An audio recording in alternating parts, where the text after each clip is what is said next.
Hey there, Mom and Dad are fighting listeners. Before we get started, I want to let you know about a story coming up a little later in our show. It's from our partners at Macy's, and it's work with the nonprofit APIA Scholars. Macy's is committed to making a difference in the lives of Asian and Pacific Islander students across the country. From May 1st to 31st, you can support APIA Scholars by rounding up your Macy's in-store purchase or donating online. These funds will equip Asian and Pacific Islander American students with the tools and resources they need to prepare for academic, personal, and professional success. Stick around to hear from Noor, an APIA scholar. Welcome to Mom and Dad Are Fighting, Slate's parenting podcast for Thursday, May 11th, the Too Old for Read Alouds edition. I'm Zak Rosen. I make another podcast. It's called The Best Advice Show, and I'm the dad to Noah, who is 5.5, and Ami, who is 2.5. We live in Detroit. I'm Jamilah Lemieux. I'm a writer, contributor to Slate's Care and Feeding Parenting column, and mom to Naima, who is 10, and we live in Los Angeles. I'm Elizabeth Newcamp. I write the homeschool and family travel blog, Dutch Goose. I'm the mom of 3 littles, Henry, who's 11, Oliver, who's 9, and Teddy, who's 6. We live in Colorado Springs, Colorado. Today on the show, we have a letter writer who fears her read aloud tradition is over now that her son is a voracious independent reader. Is there some way for them to continue this tradition? We're also going to touch base on our week in parenting, and if you're sticking around for Slate Plus, we're going to be talking about our favorite teachers growing up. I remember just leaving those classes feeling so excited to find the thing that I was excited about. And yeah, just loving something to the point of devoting your life to it was so embodied in Dr. Glenn Gass's work. It just stuck with me. Not only will you get to hear that fun segment, but as a Slate Plus member, you'll get a whole bonus segment every week. Plus, you get to listen to all your favorite Slate podcasts ad-free. It's truly the best way to listen and the best way to support the show.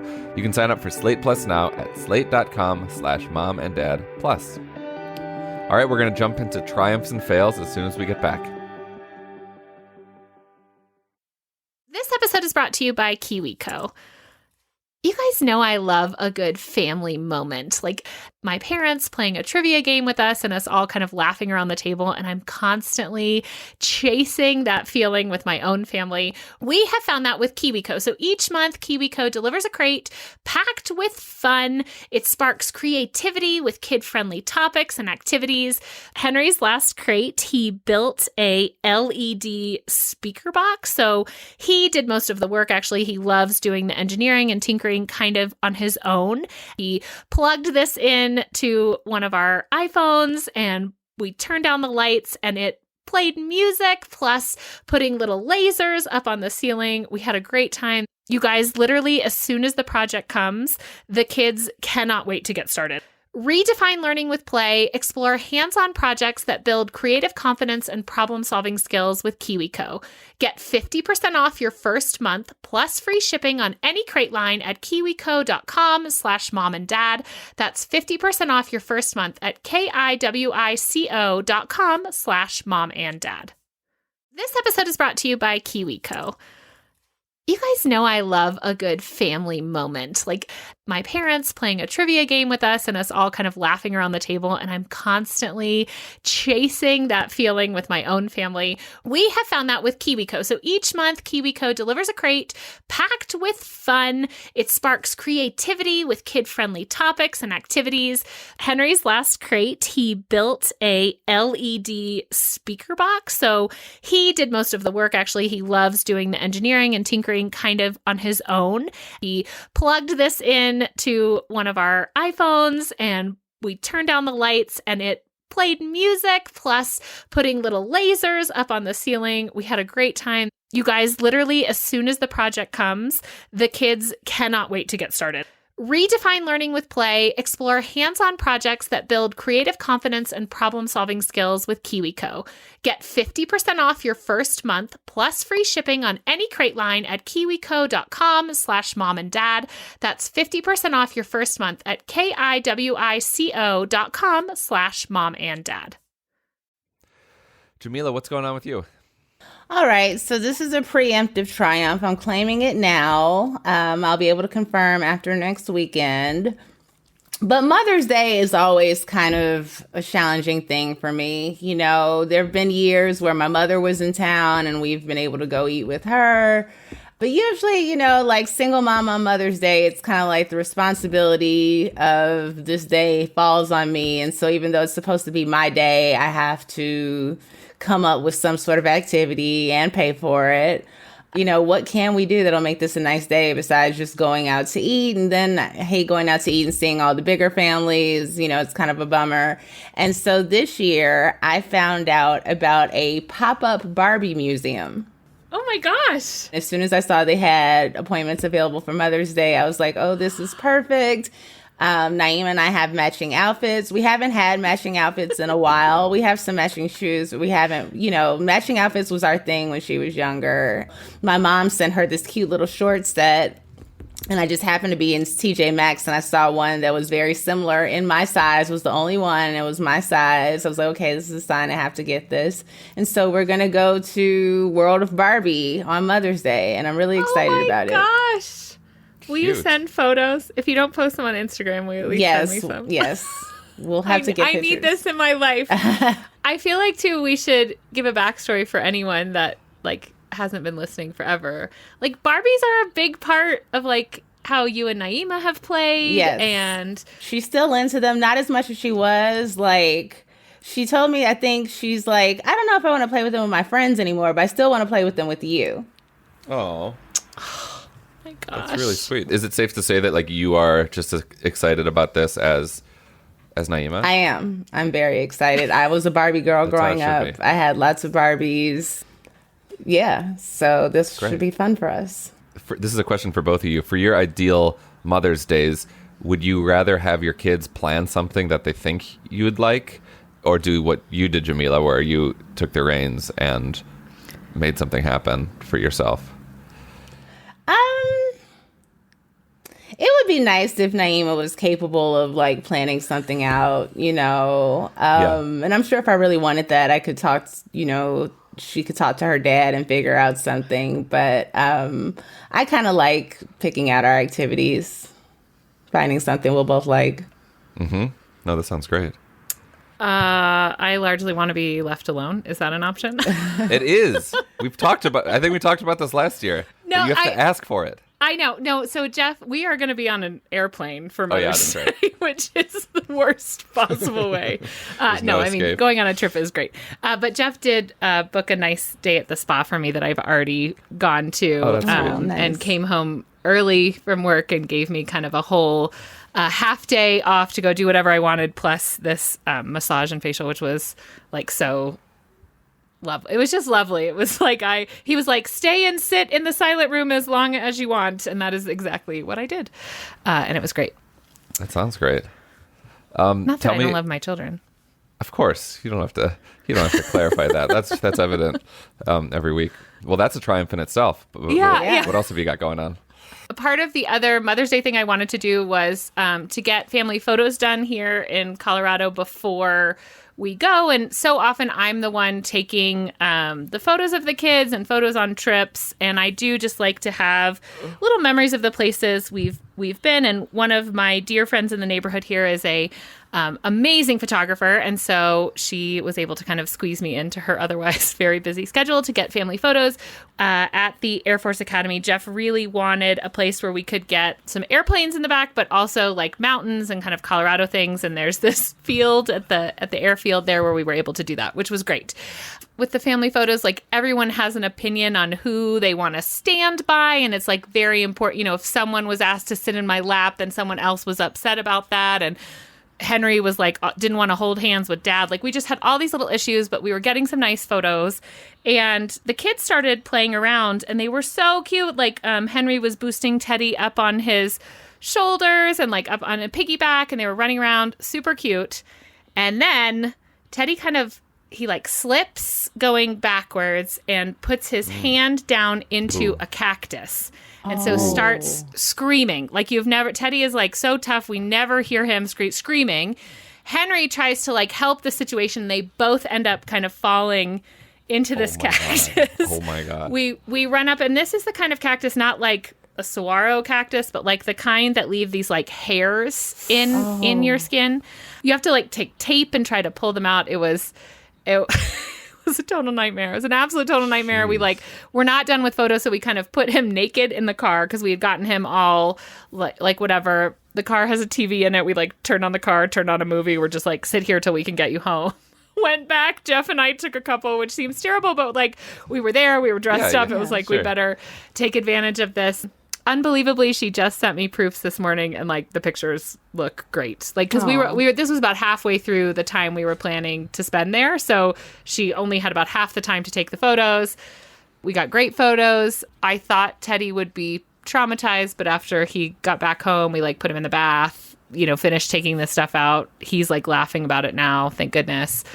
So it just requires that tape? Like, what kind of tape? Well, I had duct tape in the car, but it's like the best way to get it off is like to push the duct tape onto where he's hurting and then like rip it off, and it just catches all of the needles. Because otherwise, I mean, we had tweezers and we were trying to like pull them out one at a time, but you can't even see them all. They're like small little hairs almost, and they're just all over. I mean, in getting them off of him, I took a couple into the leg and they were very painful. So I can't even imagine how much pain he must have been in. And there's something too about going from that, like when your kids are like having a lot of fun and they're like, they're screaming and they're having fun and then they instantly get hurt. For some reason, I feel like that is more, they scream more than, it's like from the high to the lowest low.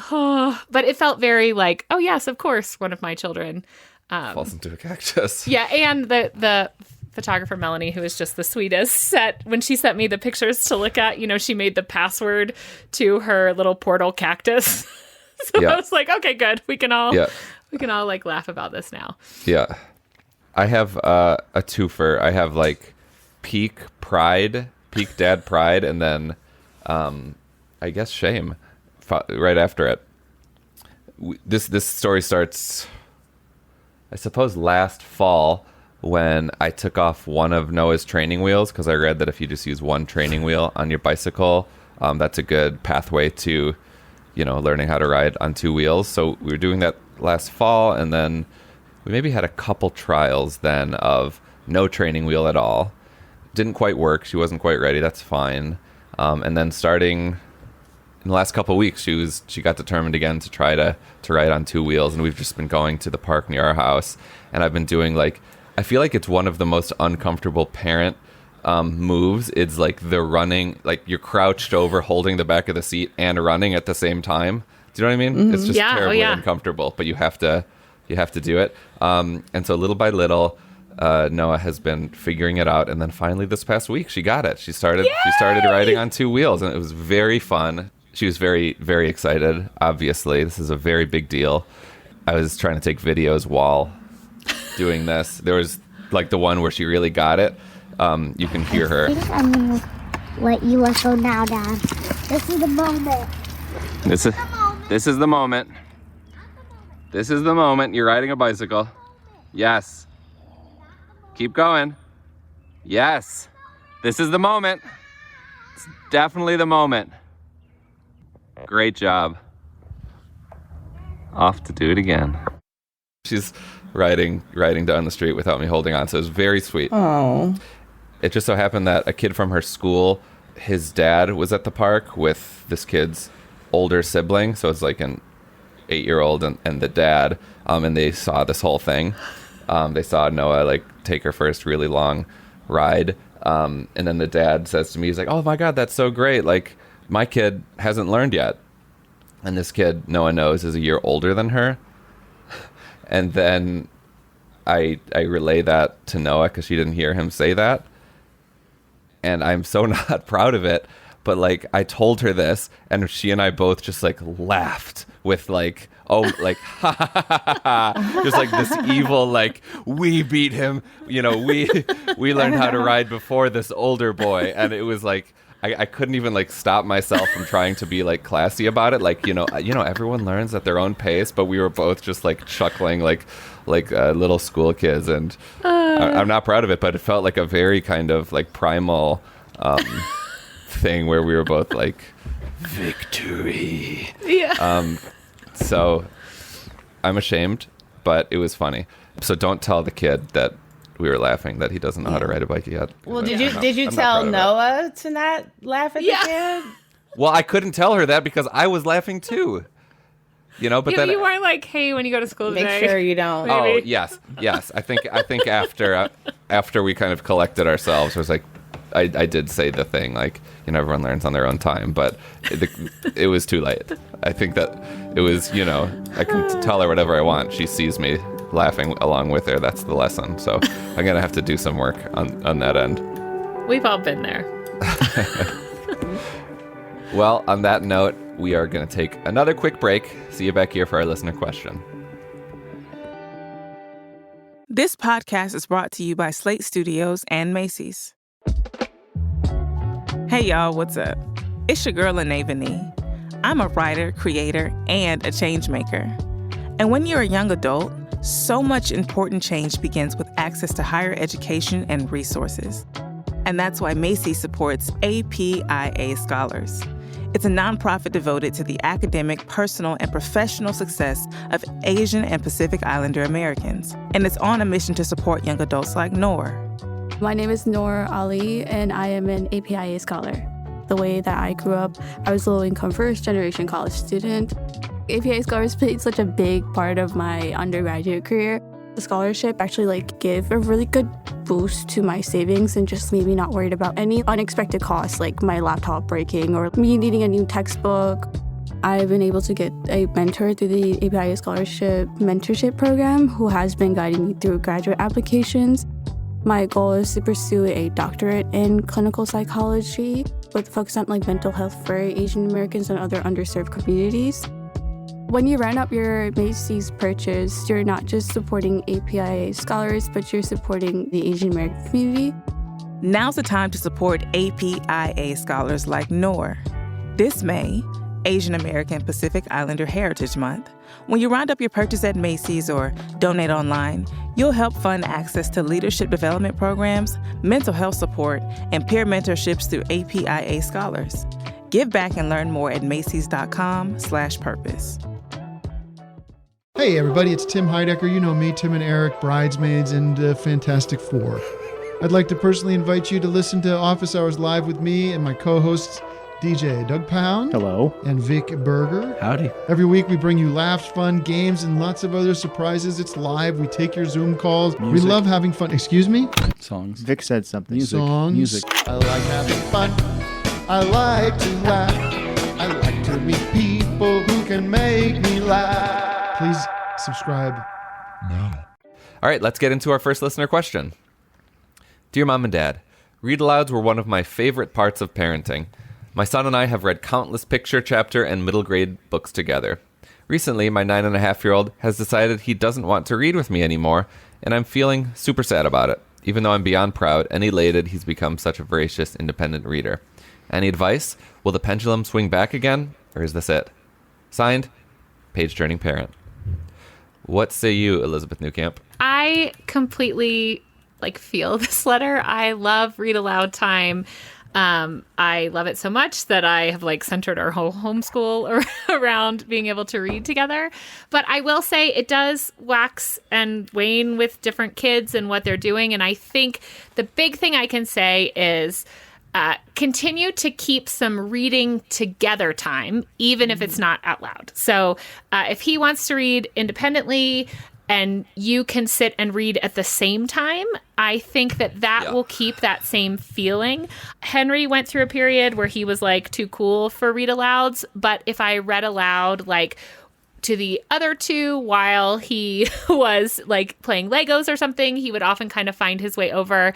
And as he had books assigned for school, particularly ones that he was not as into, I would often offer to read aloud a couple chapters to him.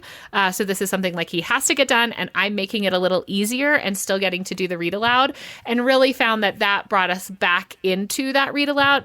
I'm reading his books and then he'd say oh, I really like this. And I'd be okay, well, great. Well, I would love to read it. Why don't you choose a book that I can read aloud, to you? sometimes. I've mentioned before ways to kind of have that reading time is like poetry tea time. I don't know, my kids still think that's fun. Get a little treat, get a pot of tea, read some poetry together. And we've also done like happy hour reading where we make kind of mocktails and everybody's reading, or maybe I read aloud. So God. I think just keep that, you can keep that special time while still honoring this idea that he's so excited about reading, that he wants to, read some on his own, which is, like you said, very exciting. What do you guys think? I agree. I think keep the ritual of reading together, keep it as long as you possibly can. I mean, maybe this was something that can carry even into his teenage years if you're lucky, that every night you all sit together and you read. And maybe he'd be willing to read a few pages to you. Yeah. That's so cute. That's such a good idea. Like, it doesn't have to be the whole chapter, maybe it's just the first 3 pages just to get you all started. So there's a little read aloud time. But yeah, see how he feels about being the reader. Pairing that with a mocktail happy hour, holy cow, that sounds so cute and cozy. Those are both great ideas.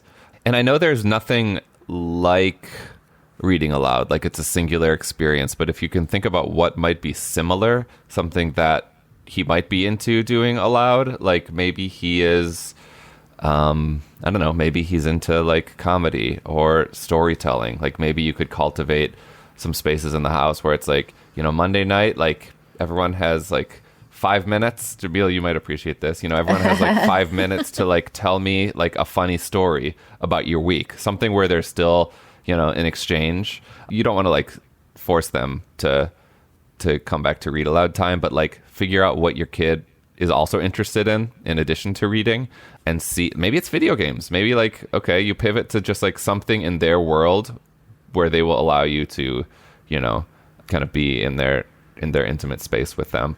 You can also talk about the book. Yes.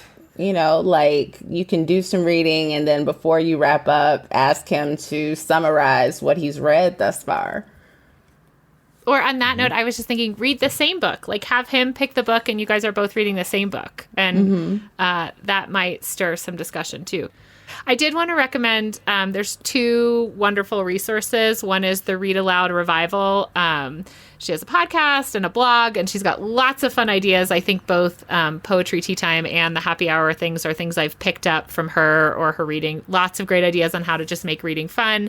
And there's also Everyday Reading, and I think I've recommended her before because she does those great like book lists that you can post and color, like summer reading and reading around Christmas and things like that.